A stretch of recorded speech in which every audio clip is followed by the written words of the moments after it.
Okay, that's a yellow jacket's nest up there, folks. Oh, here they come again. We're fixing to take care of it mucho pronto. Back here on Mama's back porch. Using a little shop vac action. So I'm gonna put my gloves back on and get busy. Okay, so there's the nest. Well, that was the top tier of it. It kind of disintegrated pretty quickly with that shop vac. Didn't see the queen, but I know I got a bunch of bees in there. So, how much you think an exterminator would charge to do something like this for my mama? Only thing I'm going to charge her is one hug.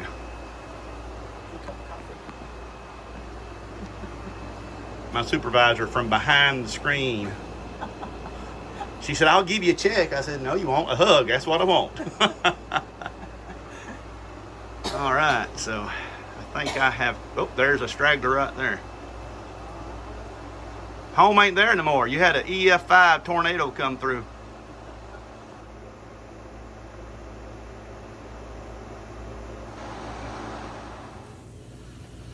Okay, so next project. Already taking care of the yellow jackets at Mom's house. No stings. Of course, I was, in my bee suit. Mowed the grass here. We had a little bit of shower after I mowed the grass. Been mighty dry, y'all. Mighty dry. We're having late July, early August weather, and today is June the 29th. So, been a hot few weeks here in North Georgia. Next project here from the shop area. It looks like a 0.3 tornado has come through. EF 0.3. But it's my EF 0.3 mess, so I'm not worried about it. But guess what? It's robin season. You might say robin season. Yeah, robin season. Nowadays they call it harvesting your honey. But back in the day, you went out and robbed your bees. And when you harvest something, you go and pick it. And you take it and you put it in a basket. There's no fight in that. When you go to take honey away from a beehive that's as tall as you are and slap full of bees that hate you, you have to rob it. And they make these little boards that make it so much easier. It's called a robin screen. That's what I call it.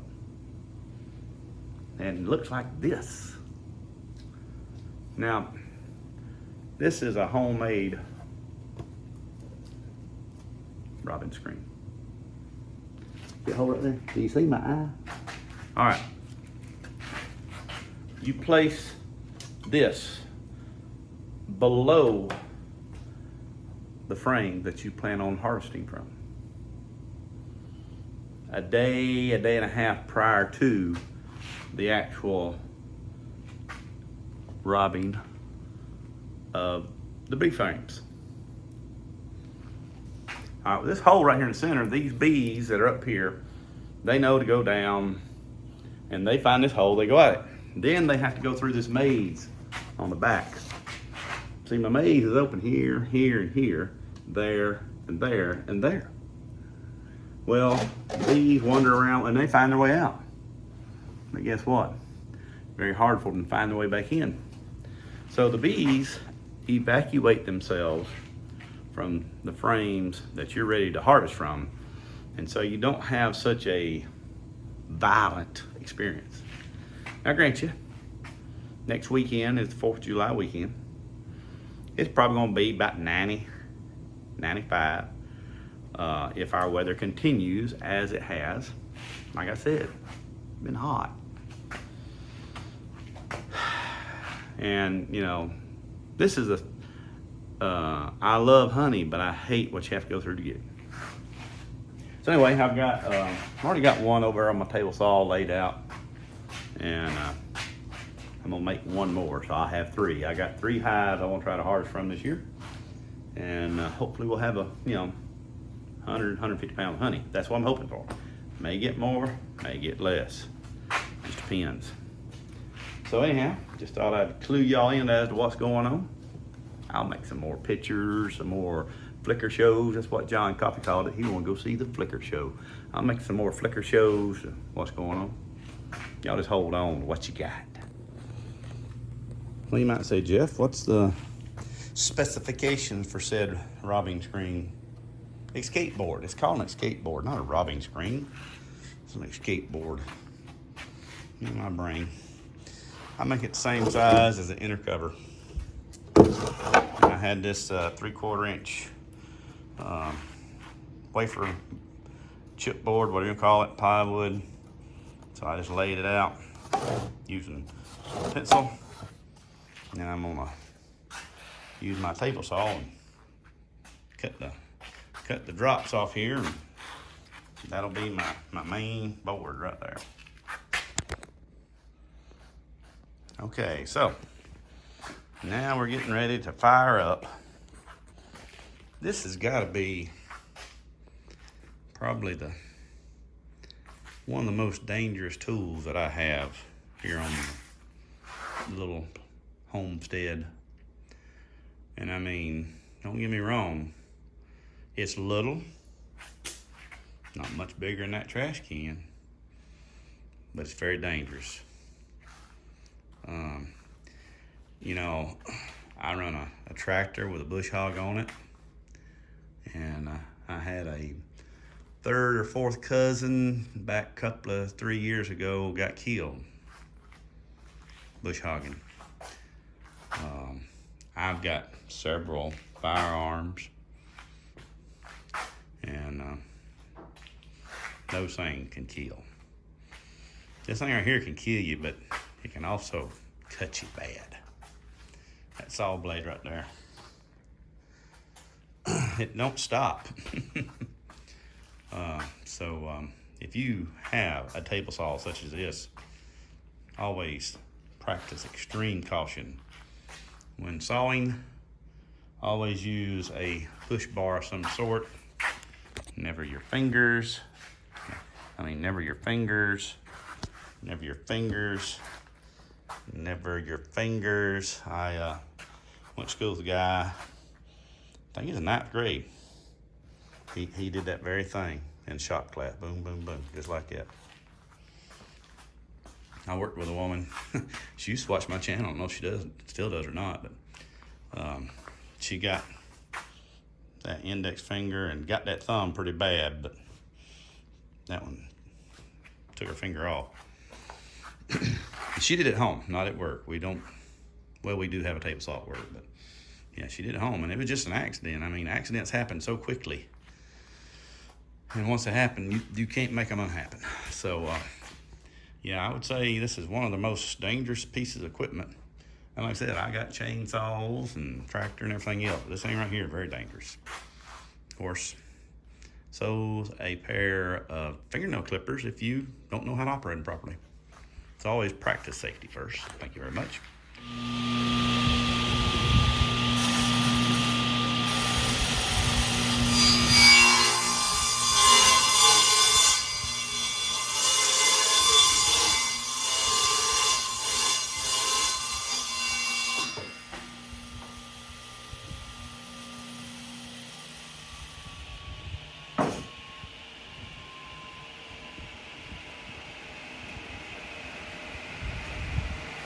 And always drop that blade so I don't have to worry about hitting it accidentally. Okay, so now we gotta put a hole in the center. Now, you don't have to worry about it being, dead, measurement in the center. All I do is take a semi-straight edge, corner, pop a hole in it. Not a big deal. I've got several hole saws around here somewhere.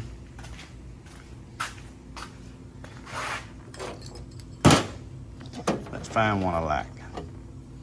Oh, that's pretty. Now I got a drill press over there, but I can't get it in the center because of the size of the board. So I have to use my L Manuel drill motor. Now here's an old machinist trick. If you've ever used a hole saw to cut out, especially a big piece of anything, what happens is the kerfs on that hole saw start loading up chips. Now if you can put your hole real close to the edge of your actual hole saw, the chips that you're creating will fall down in that hole right there. And it'll make it a lot easier. It works real good on metal, but it helps in wood too. All right, so now then, what we're doing here, this lip,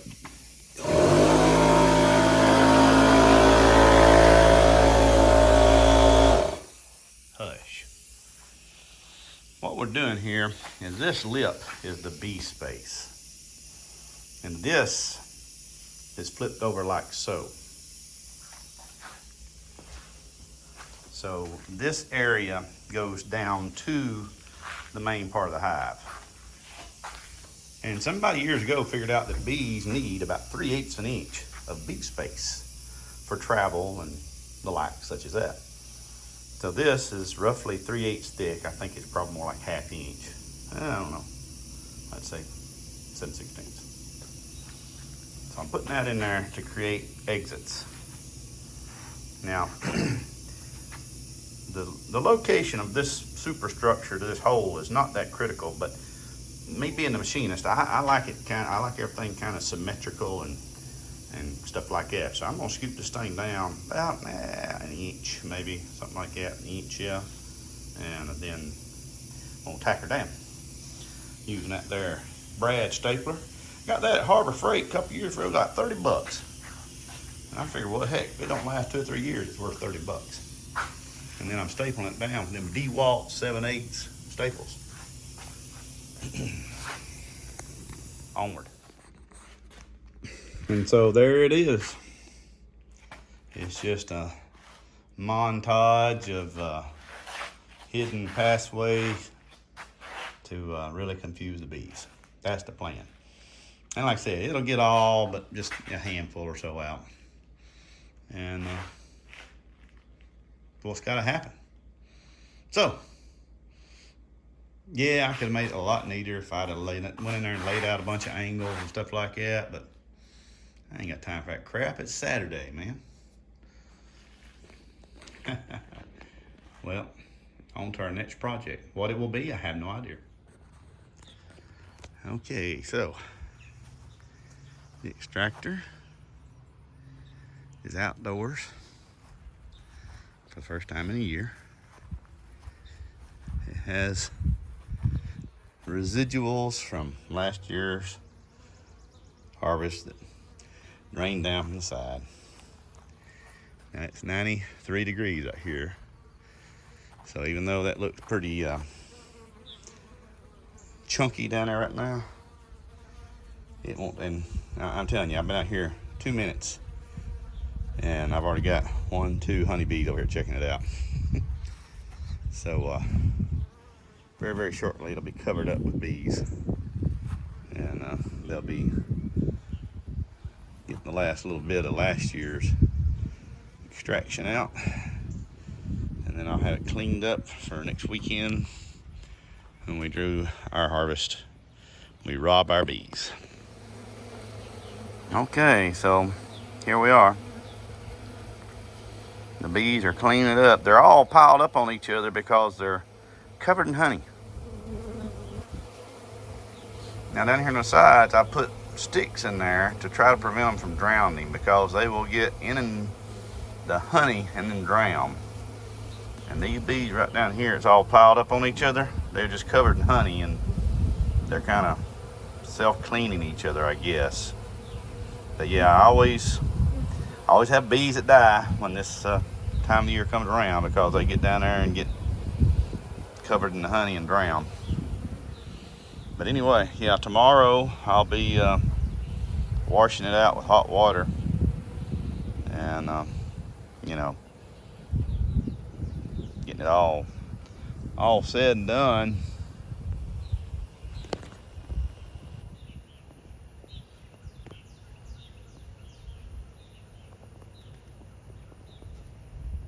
And that's where we're gonna harvest our honey, rob our bees. Boy, it's been hot today. I've already told you about that.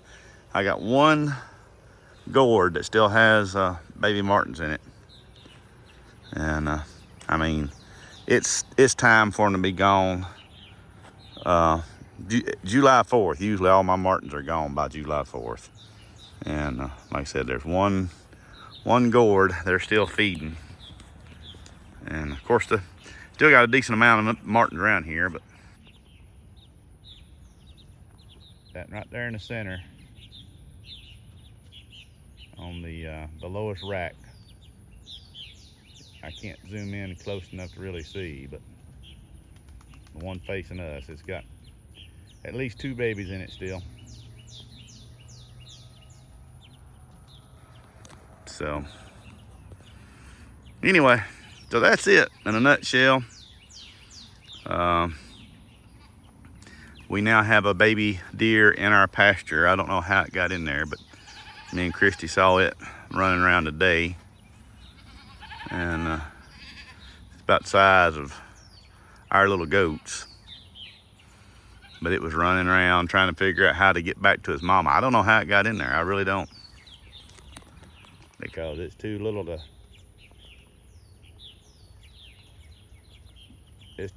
jump fences, that's for sure.